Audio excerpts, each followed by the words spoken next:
Coach Prime and the Colorado Buffaloes are center stage as we approach the start of the regular season in his opening debut at the FBS level.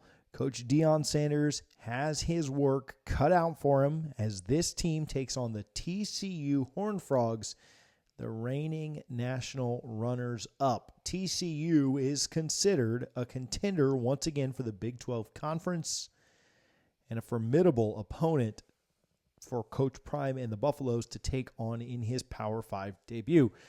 But today, we are going to preview and look at this TCU team. We're going to preview and we're going to give a recap of every game that happens, as well as bring you content throughout the week about the Colorado Buffaloes. So if you're new to the channel or if you've seen us before, hit that subscribe button so you don't miss anything. But let's take a closer look at this TCU team. What are their strengths? And maybe more importantly, if you're watching this, if you're a Buffaloes fan, are there any weaknesses that Colorado can take advantage of? Does Colorado have a chance to beat TCU on the road to open up the 2023 season and, more importantly, open up the Coach Prime era out there in Boulder? Can they be competitive with last year's second best team in the nation? Let's talk about it and find out. First of all, what's most important to me, I think, is TCU's strengths. TCU is coming off an incredible 2022 campaign where they went undefeated in the regular season and they earned a berth in the college football playoff. They took down the Big Ten champion Michigan, and that got them a spot in the national championship game. Now, I know you guys watched that. Don't let that 65-7 blowout loss against UGA fool you into thinking that TCU is somehow overrated. They're not. They went 12-0 in the regular season, and they made it to that national championship game in the college football playoff, and that's proof that they're not overrated. But they are playing at home in Fort Worth and coming off of a national championship contending season against an entirely overhauled Colorado roster.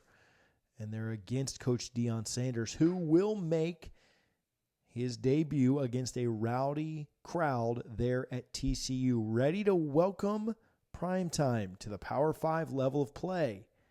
And while Deion Sanders has been a fiend on the recruiting trail and in the transfer portal to supplement talent deficiencies on this roster, he's also aligned the team toward the skill set and scheme that he plans on installing. This is still the first game of his tenure and the first game that he's going to coach the Colorado Buffaloes, and it's on the road. Compare that with the cohesion and the unison that's at TCU right now, despite some of TCU's talent deficiencies, which we'll talk about in just a moment. But Coach Prime and Colorado this weekend could be looking at a rough outing. The strength of TCU specifically is going to be in their defense, specifically their secondary, which returns most of its experience and most of the talent on the team. It projects to be one of the best secondaries in the Big 12 this season, and Phil Steele projects it to be number 13th nationally.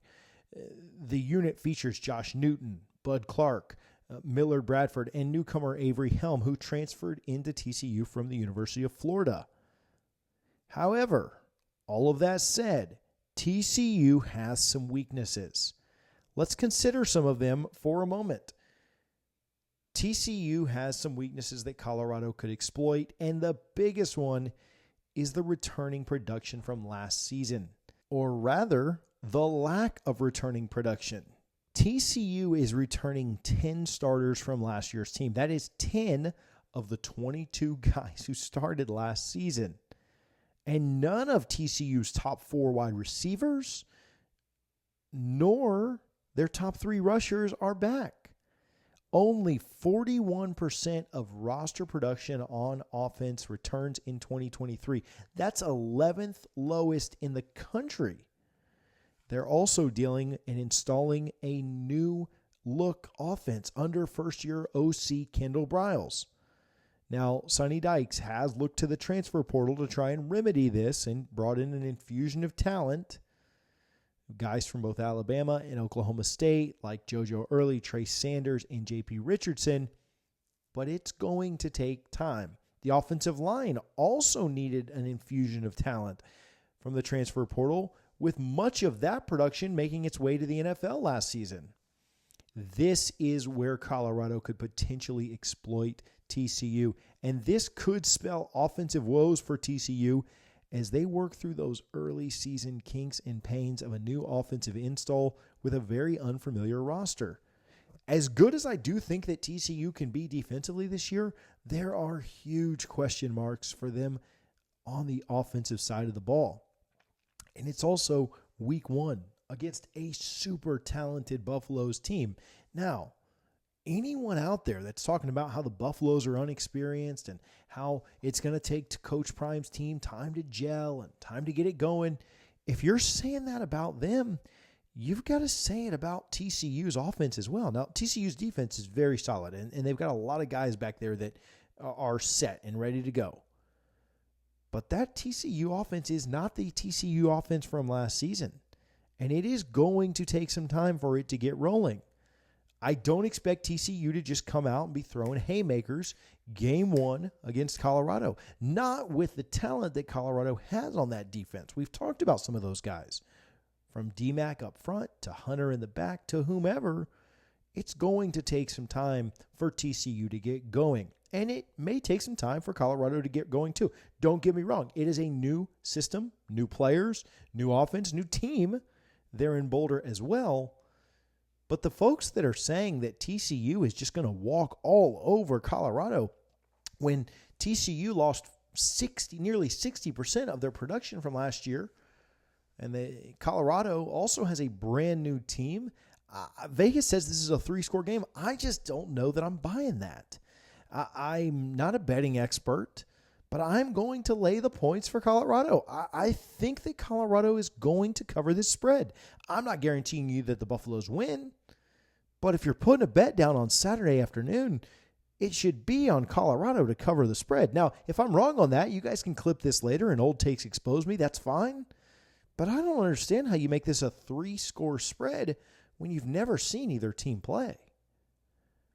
Colorado can exploit some of the weaknesses that TCU has on the offensive side of the ball. And if Colorado can get their offense to gel faster than TCU can get their offense to gel, then Saturday at noon Eastern, Colorado's going to take a lead, and then they're going to coach and play with that lead.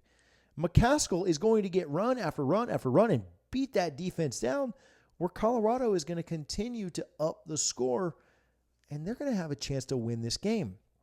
Now, defensively, there is a lack of returning production on the defensive line, with the lone starter being Dominic Williams.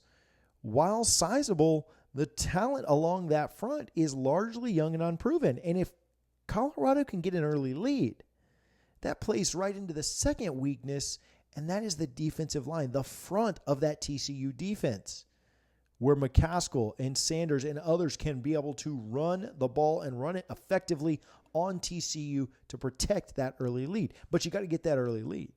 Your offense has to click faster than TCU's, because the same thing could be said. Colorado's defense may be great this year, but it's unproven. We haven't seen it yet. Now, I know what you guys are all waiting for. You want a score prediction. TJ, how is this thing going to shake out? What's going to happen? Well, my first piece is this. Do me a favor, hit that subscribe button before we go on. We're going to do pregame, postgame. We're going to do preview like this. We're going to give Colorado content all week long. Make sure that you're subscribed. Recruiting is going to pick up a ton here in the fall.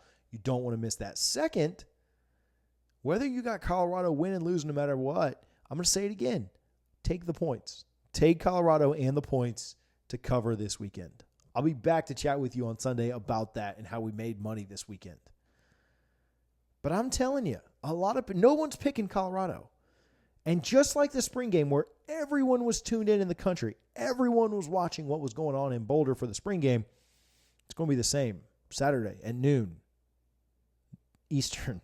Not sure where you're watching from. Comment below and tell me where you're watching from. But it's going to be the same. noon Eastern on Saturday. Everyone's watching. Whether you're the biggest Coach Prime lover or hater, supporter or doubter, doesn't matter. You're tuned in and you're watching. I cannot wait. I'm going to be in Orlando this weekend. I've got some other plans. I got some other stuff going on, and I am clearing the schedule from noon to 3 because I've got to see this game. Not just because I'm going to talk about it with you guys, because I could always just watch it later, but I've got to see this game. The nation will be tuned in. It will be the highest rated game on Saturday. It will not be close. The nation wants to see what TCU and Colorado looks like, and they want to see what Coach Prime's first game looks like. And I'm being honest with you. TCU probably wins this game 9 times out of 10. TCU probably beats 130 of the 133 teams in the country 9 times out of 10 if they play them this weekend. Maybe they lose to Georgia. Maybe they lose to Ohio State. Maybe they lose to Alabama. They ain't losing to many teams. I'd say 90% chance you could put a TCU win down. But they ain't doing it this week. Not in Coach Prime's first game. Not in the first time that he comes out there on that sideline. And you think it's going to be a lot of TCU fans there. There'll be a lot of TCU fans there. But this is a national brand now. This Coach Prime's brand is national. And there will be it's like the Lakers going on the road. It's like the Yankees going on the road. It's like the Cowboys going on the road. You watch how many Coach Prime and Colorado fans show up and show out. I think Colorado gets that early lead. They're able to take advantage of that TCU offense that's not gelling yet, not in sync, and then they're able to run it down TCU's throat and get that win. 9 times out of 10, TCU might take this thing. But not in Coach Prime's first game. Not this weekend and not in week 1. I've got the Buffaloes winning this thing 35-31 in dramatic fashion. Travis Hunter catches the game-winning touchdown. We're going to break it all down, and we're going to chat about it afterward. We talked about this. The result of this game probably doesn't even mean that much for the long term of Coach Prime's career at the FBS level at Colorado. But, man, it's going to be sweet to watch all the haters and all the doubters have to eat their words when Colorado comes out on top and is 1-0 to start the Coach Prime era and is looking for their second win next week against Nebraska. It's going to be phenomenal. We're going to have a great time talking about it. If I'm wrong, I'm wrong. But I'm drinking the Kool-Aid, and the Buffaloes are winning. They're going 1-0. Earlier this week, we tried to talk with you guys about something that you do not want to miss out on, something that you need to click on right now and get caught up on the latest that Coach Prime did right here.